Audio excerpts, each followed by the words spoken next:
ವರ್ಷದಿಂದ ವರ್ಷಕ್ಕೆ ಹೆಚ್ಚುತ್ತಿರುವ ಬಿಸಿಲಿನ ತಾಪ, ಕೈ ಕೊಡುತ್ತಿರುವ ಮಳೆಯಿಂದಾಗಿ ಬೇಸಿಗೆಯಲ್ಲಿ ಎಲ್ಲೆಡೆ ನೀರಿಗಾಗಿ ಹಾಹಾಕಾರ ಶುರುವಾಗುತ್ತಿರುವುದು ಸಹಜ.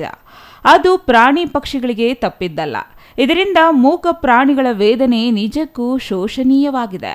ಇದನ್ನರಿತ ಪ್ರಗತಿಪರ ಚಿಂತಕರು ಹಾಗೂ ಗಣ್ಯರು ಪಕ್ಷಿಗಳಿಗೆ ಕುಡಿಯುವ ನೀರು ಒದಗಿಸುವಂತೆ ಕರೆ ನೀಡಿದ ಹಿನ್ನೆಲೆಯಲ್ಲಿ ಪಾವಗಡ ಯುವಕರ ತಂಡ ಪಕ್ಷಿಗಳಿಗೆ ನೀರುಣಿಸಲು ಅನುಪಯುಕ್ತ ಪ್ಲಾಸ್ಟಿಕ್ ಬಾಟಲಿಗಳನ್ನು ತೆಗೆದುಕೊಂಡು ಅವುಗಳನ್ನು ಅರ್ಧಕ್ಕೆ ಕತ್ತರಿಸಿ ಮರ ಗಿಡಗಳಲ್ಲಿ ಕಟ್ಟಿ ಆ ಬಾಟಲಿಗಳಲ್ಲಿ ನೀರನ್ನು ಹಾಕಿ ಸಣ್ಣ ಸಣ್ಣ ಪ್ರಾಣಿ ಪಕ್ಷಿಗಳ ದಾಹವನ್ನು ತೀರಿಸಲು ಮುಂದಾಗಿದ್ದಾರೆ. ಬೇಸಿಗೆ ಮುಗಿಯುವವರೆಗೂ ಪ್ರಾಣಿ ಪಕ್ಷಿಗಳಿಗೆ ದಾಹ ನೀಗಿಸಲು ಸಾರ್ವಜನಿಕರು ಸ್ವಯಂ ಪ್ರೇರಿತರಾಗಿ ಅಲ್ಲಲ್ಲಿ ತೆರೆದ ಬಾಟಲಿಗಳಲ್ಲಿ ನೀರು ಇಟ್ಟು ಪ್ರಾಣಿ ಪಕ್ಷಿಗಳ ದಾಹ ನೀಗಿಸುವ ಕಾರ್ಯ ಮಾಡಬೇಕಾಗಿದೆ. ಇನ್ನು ಸಾರ್ವಜನಿಕರು, ಸಂಘ ಸಂಸ್ಥೆಗಳು ತಮ್ಮ ಮನೆಯ ಮುಂದಿನ ಗಿಡಮರಗಳಿಗೆ, ಮನೆಯ ಕಾಂಪೌಂಡ್ ಮೇಲೆ ನೀರಿನ ತೊಟ್ಟಿಯನ್ನು ಇಟ್ಟು ಪ್ರಾಣಿ ಪಕ್ಷಿಗಳ ನೀರಿನ ದಾಹ ನೀಗಿಸಲು ಮುಂದಾಗಬೇಕಾಗಿದೆ.